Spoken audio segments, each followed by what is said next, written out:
rádio e a TV Brasil Espírita apresentam Caminhos de Autoiluminação. Apresentação: Liliana Fábio.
A maior solidão é a do ser que não ama.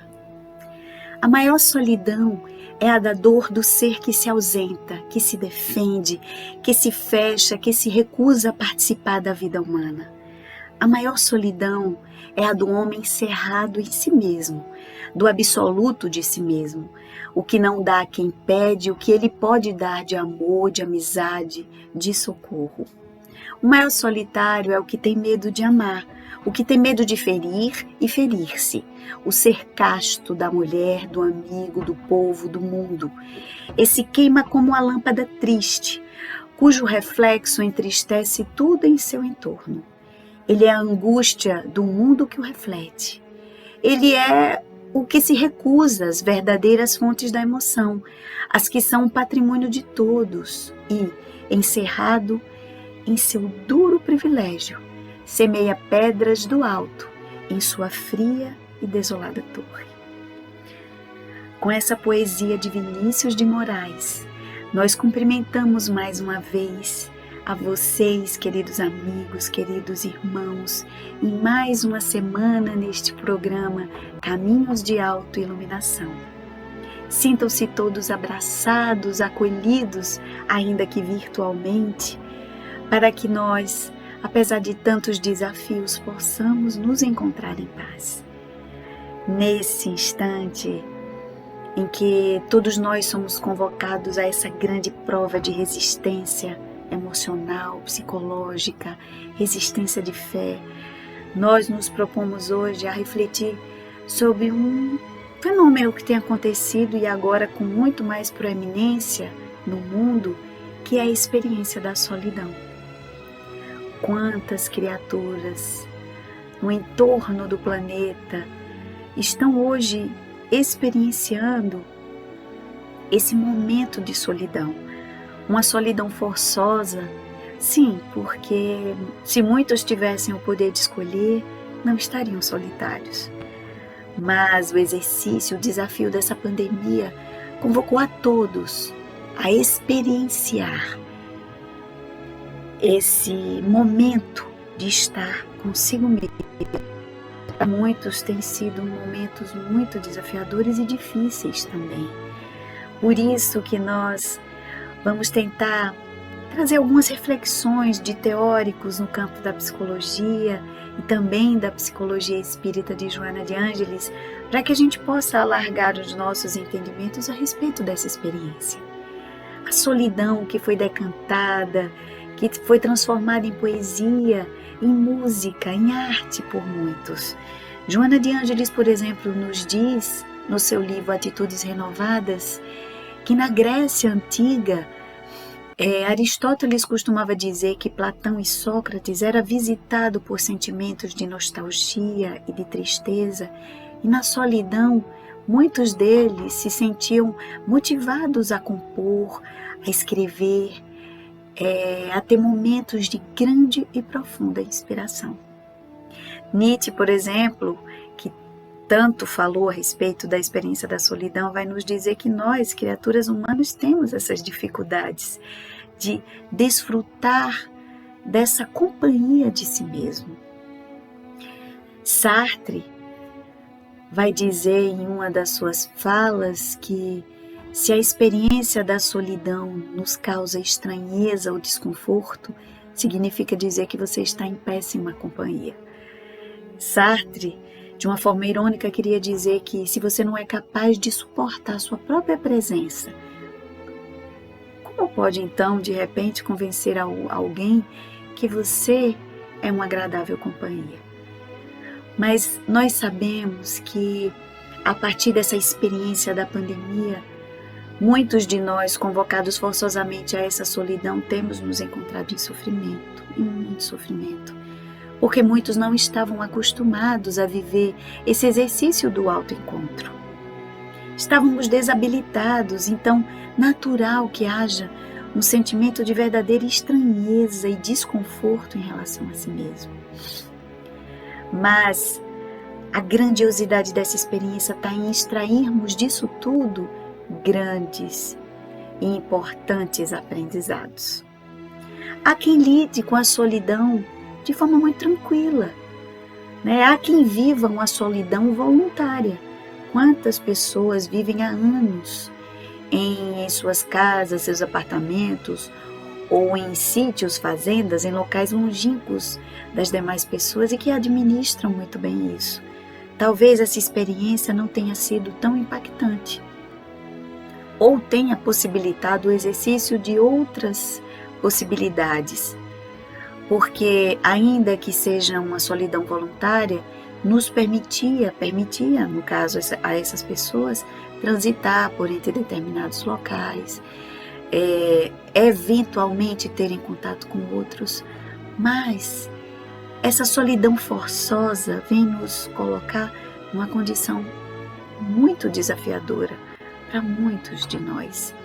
E aí a gente lembra e resgata um teórico considerado um dos grandes psicanalistas do século XX, chamado Rollo May, que lançou um livro em 1953, mas que nos parece tão atual. Mesmo sendo do século passado, ele nos traz umas reflexões a respeito da solidão e da experiência do vazio. E ele, no seu tópico a respeito da solidão, coloca: a solidão é uma ameaça não violenta e penosa para muitos que não possuem a concepção dos valores positivos do isolamento e até se assustam com a possibilidade de ficar sós. Muitos sofrem do medo da solidão, observa André Gide, aí ele cita um outro autor, e assim absolutamente não se encontram. A sensação de vazio e a solidão, diz Rollo May, andam juntas. Quando alguém fala do rompimento de uma relação amorosa, raro manifesta tristeza ou humilhação pela conquista perdida. Diz que se sente vazio. A perda deixa, abre aspas, um imenso vazio, fecha aspas. As razões do estreito relacionamento, diz Rollo May, entre a solidão e o vazio são fáceis de se encontrar. Quando uma pessoa não sabe com convicção o que deseja e o que sente, quando numa época de mudanças traumáticas percebe que as ambições e as metas convencionais que lhe inculcaram não proporcionam segurança e orientação, quando sente o vazio íntimo em meio à confusão externa e às alterações da sociedade em que vive, então sente-se em perigo e sua reação natural é procurar outras pessoas, delas esperando orientação ou pelo menos algum consolo, para não se encontrar sozinha naquele pavor. Vazio e solidão são, portanto, duas fases da mesma experiência básica da ansiedade. E olha que interessante, no período em que vivemos, aliado a essa solidão forçosa, vieram algumas ruínas ou algumas perdas de sentido. Entre elas, das bases em que nós nos apoiávamos. Nós já falamos a respeito disso em programas anteriores. As convicções, as construções simbólicas, as certezas que nós tínhamos a respeito da vida, da felicidade, do que nos fazia bem, tudo isso hoje caiu por terra. Porque muito daquilo que a gente acreditava ser razão fundamental da nossa existência e da nossa felicidade, hoje é colocada à prova. E isso gera uma crise profunda no nosso interior. Isso nos dá uma sensação de instabilidade. Aliada à experiência do confinamento e do isolamento, isso potencializa ainda mais as nossas incertezas e as nossas angústias. Vale lembrar, por exemplo, que algumas pesquisas já apontam que todos nós tivemos pelo menos até 82% das nossas relações sociais diminuídas. Então é um impacto muito grande nas nossas interações, nós que somos seres essencialmente de relação. Porque ainda que nós optemos pela experiência da solidão, a gente não vive numa redoma isolado de tudo e de todos. Há uma necessidade biológica até e de essência nossa em relação ao contato humano. Então isso tem sido muito sofrível. Então é um grande desafio para todos nós administrarmos essa experiência e transformarmos isso em profundo crescimento. Porque, como nós também já dissemos antes, se tudo isso fez com que fosse colocado uma lente de aumento nos nossos monstros internos, nos fantasmas aos quais nós tínhamos tanto medo, hoje nós somos obrigados a entrar em contato com esses monstros que estavam guardados nos porões, escondidos profundamente nos recônditos do nosso ser.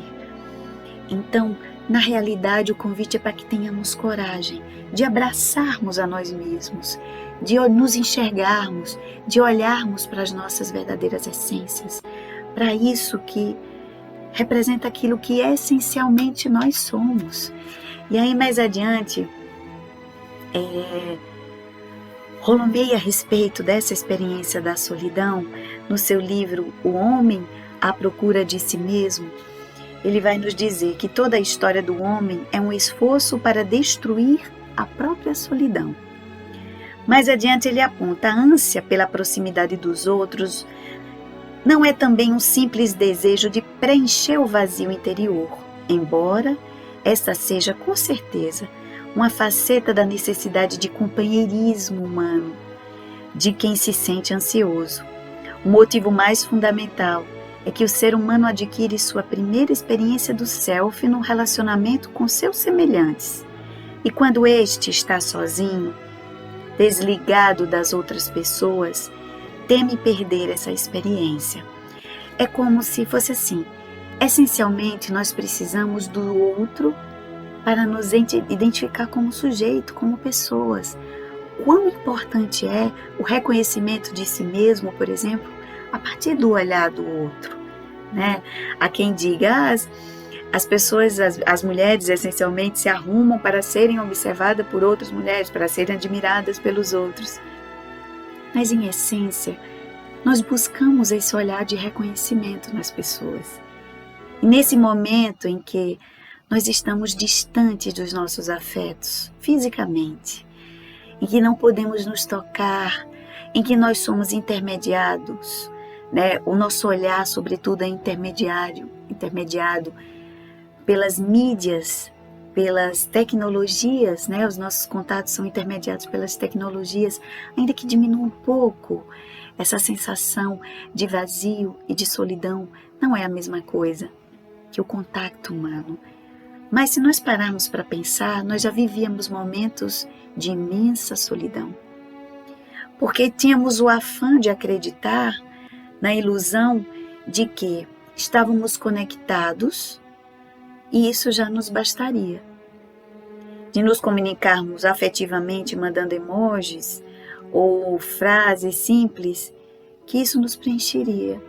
Mas hoje, essa experiência fez-nos aprimorar a necessidade do contato humano e quanto é importante esse calor que nos aquece o coração e que nos alimenta a alma.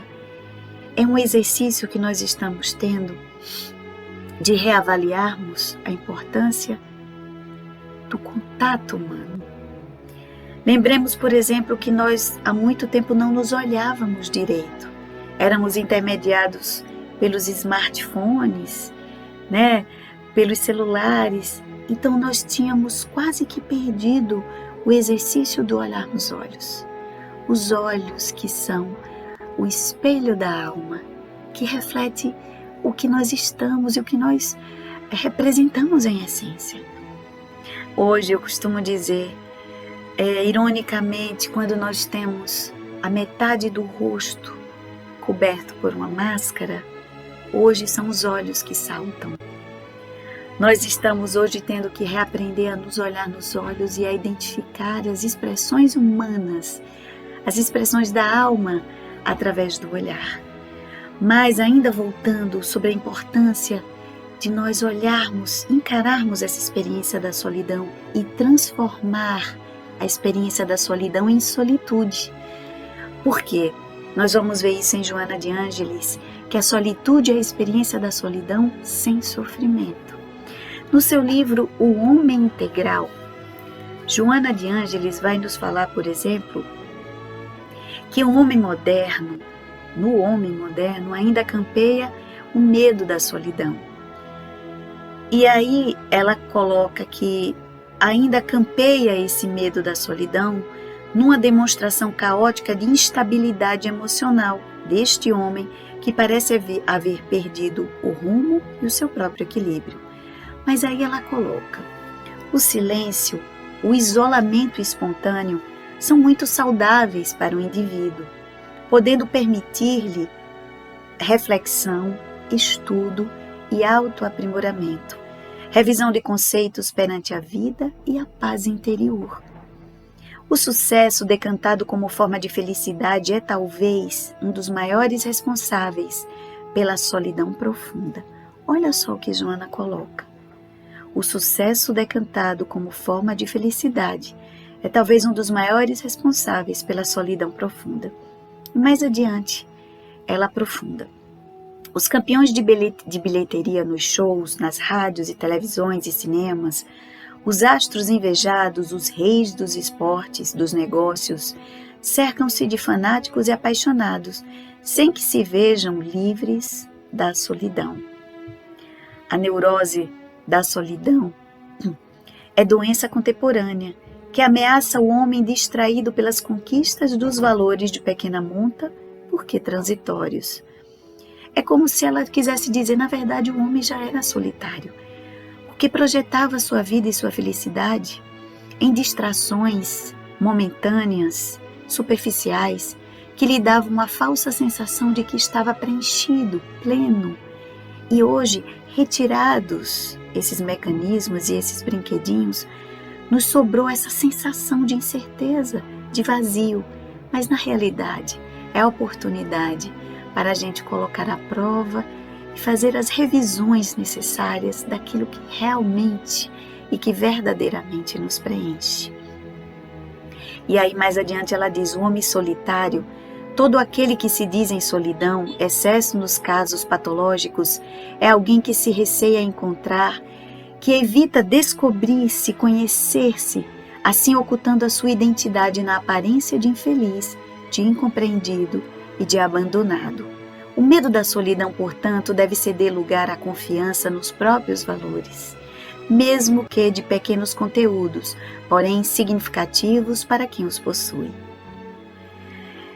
Jesus, o psicoterapeuta excelente, ao sugerir o amor ao próximo como a si mesmo, após o amor a Deus como a mais importante conquista do homem, conclamando-o a amar-se, a valorizar-se, a conhecer-se de modo a planificar-se com o que é, e tem multiplicando esses recursos em implementos de vida eterna, em saudável companheirismo, sem a preocupação de receber resposta equivalente.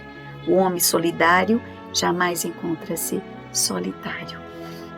Nessa experiência da solidão forçosa que seja, que busquemos a oportunidade de exercitar esse auto-amor, que é diferente do amor egoístico, do amor egoísta.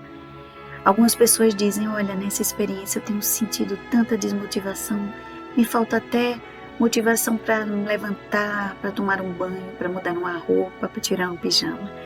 E a gente costuma dizer: se dê oportunidade de pequenos gestos de auto-amor. Se não consegue mudar o pijama, tirar o pijama, tome um banho, troque de pijama. Faça algo, um pequeno gesto por si mesmo, porque você estará dando uma mensagem tão importante de auto-amor e de autocuidado. Faça algo por si mesmo, um jantar especial, um café da manhã bacana. Coloque uma flor num vaso, encha sua mesa com frutas. Dê-se essa oportunidade de estar em boa companhia consigo mesmo. Acarinhe-se, ter a si mesmo a chance desse auto-amor. Muitas pessoas trazem marcas profundas de ressentimentos e de maus tratos que sofreram. e que cresceram com a ideia de que não são dignos de serem amados, que não são dignos do amor. Essa é a chance que Deus nos oferece, para que, estando recluso, sem essas atmosferas que nos distraem, sem essas oportunidades que nos iludem e que tomam conta dos nossos sentidos, que nos distanciam de nós mesmos, esta é a oportunidade para que a gente possa se acarinhar, se amar, buscar um entendimento de si mesmo. Essa é a verdadeira solitude. Faça desse momento um momento para conhecer a si mesmo, para entrar em contato com esses sentimentos que às vezes são desencadeados dentro de nós e que vêm em erupção, que às vezes nos assustam, nos deixam inquietos.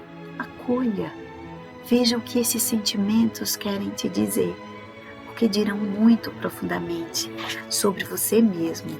Ainda a respeito disso, Joana vai dizer da necessidade que todos nós tínhamos e temos desse momento de refazimento e de acolhimento. E ela nos diz no seu livro, O Despertar do Espírito.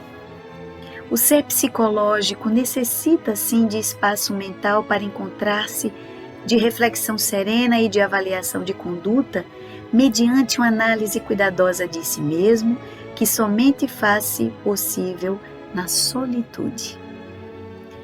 Os ruídos das festas intérminas, as alegrias exageradas do sucesso, o aturdimento das agendas lotadas, as gargalhadas estrídulas e a embriaguez dos sentidos impedem a autorrealização e a individuação, a capacidade da criatura descobrir-se enquanto essência, não seguindo os movimentos das massas, não seguindo o movimento da manada, fazendo tudo o que os outros fazem, vestindo-se da forma como os outros esperam que você se vista, se comporte, mas buscando sua essência.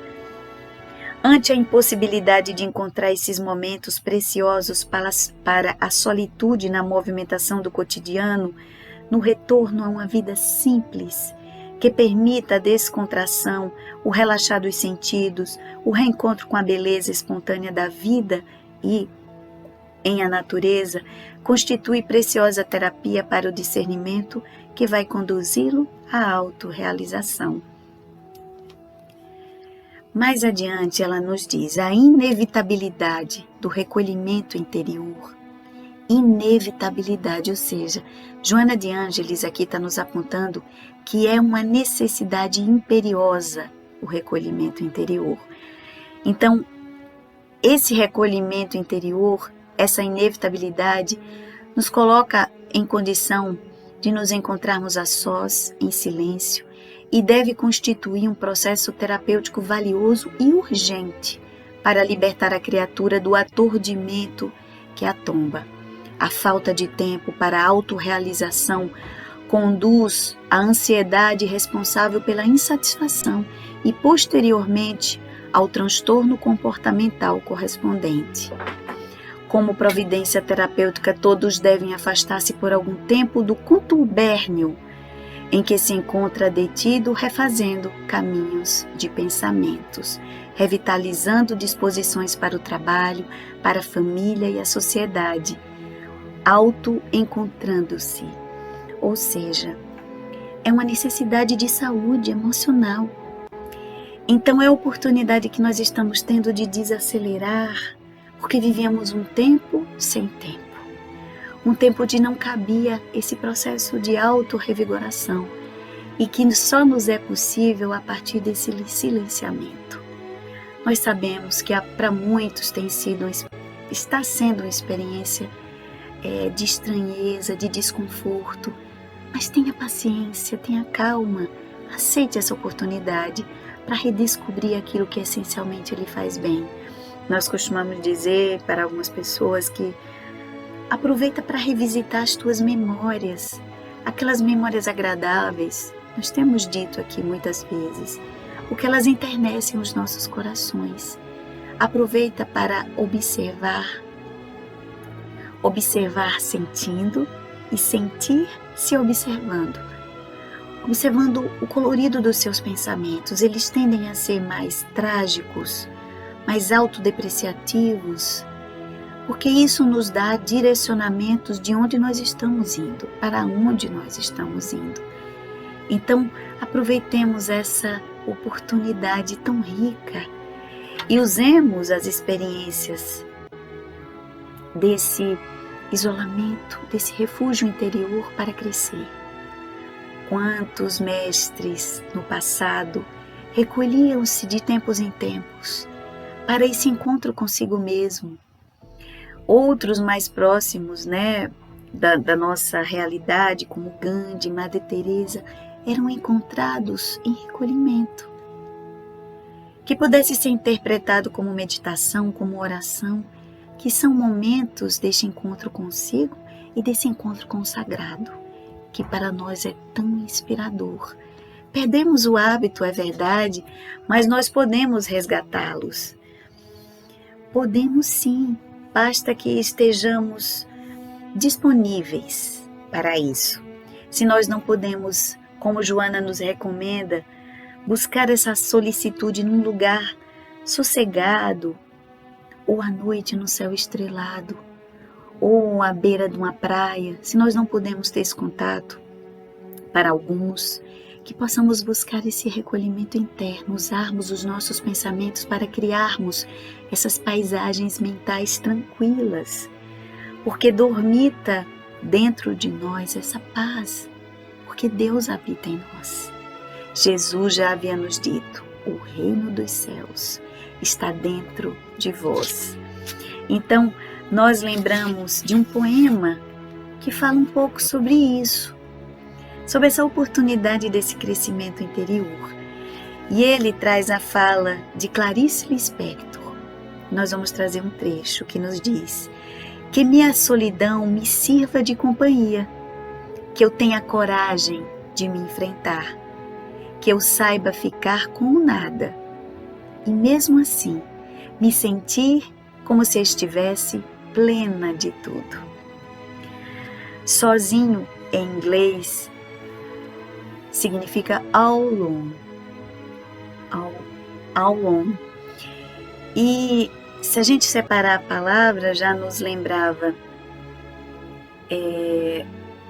um irmão espírita que esteve conosco, na verdade foi trazido para um diálogo tão rico, que é o Júlio Pietro Pérez, através do programa, aqui também na Rádio Brasil Espírita, na TV Brasil Espírita, conversando com um inconsciente. Gerardo Campana, nesse diálogo com Júlio Pietro Pérez, uma pessoa fez um questionamento a respeito dessa solidão que estava sendo tão voraz. E aí ele dizia, alone significa ao, todo, e one, um. Então, para quem sabe aproveitar a experiência desse momento de transformar a solidão em solitude, na verdade, não estará só, estará pleno de si mesmo. Vai estar na totalidade do si, como nos coloca Clarice Lispector, que mesmo nessa experiência da solidão e com o nada, possa se sentir como se estivesse plena de tudo. Então, o grande desafio é transformar essa solidão voraz, como nos diz a música de Alceu Valença, que é uma solidão torturante, aquela quando ele fala, a solidão é fera, a solidão devora, é amiga das horas, prima irmã do tempo, que faz nossos relógios caminharem lentos, causando um descompasso em meu coração. Nesse sofrimento que essa solidão traz, que é uma solidão em que a gente não busca esse refazimento, esse autoencontro, ele vai gerar sofrimento, mas devemos buscar a experiência do autoencontro, que nos fala dessa solitude. E aí, Joana de Ângeles vai dizer que nesse movimento há um redespertar para a beleza, deixando-se mimetizar pela sua contribuição de harmonia e de vida. Assim, somente é possível quando o eu emerge e passa a comandar as atividades, tornando-se a realidade dominante em todo o processo de transitoriedade. Nesse sentido, é uma solidão que nos faz protagonistas da nossa própria vida. Então, querido irmão, querida irmã, que atravessa essa experiência, saiba que você não está sozinho. Além de estar nessa plenitude de si mesmo, nesse encontro tão rico consigo mesmo, você estará de mãos dadas com Deus que habita dentro de você e com a companhia maravilhosa, benfazeja do Mestre Jesus, que nós costumamos sempre lembrar aqui. Já nos disse há mais de 20 séculos que não nos deixaria sós. Então que essa experiência seja uma verdadeira experiência do lótus, de desabrochar-se em pétalas de oportunidades e de potencialidades, redescobrir aspectos da sua personalidade, da sua essência, que jamais teve a oportunidade de descobrir porque estava distraído com os brinquedos do mundo. Assim, através dessas simples reflexões, nós agradecemos mais uma vez a paciência e a atenção de todos, convidando vocês a estarem conosco semana que vem, em mais um programa Caminhos de Autoiluminação. Lembrando que podem nos deixar contribuições a partir de perguntas, sugestões de temas, se inscrevendo no canal da Rádio Brasil Espírita, acionando o seu sininho lá para o lembrete, para que possa acompanhar os diversos programas que o canal oferece e estar em sintonia, né? Nas agradáveis companhias dos irmãos encarnados e desencarnados, e buscando inspiração sempre no Evangelho e nas mensagens do Cristo. Grata mais uma vez por tudo, e que Jesus nos abençoe sempre. Muita paz.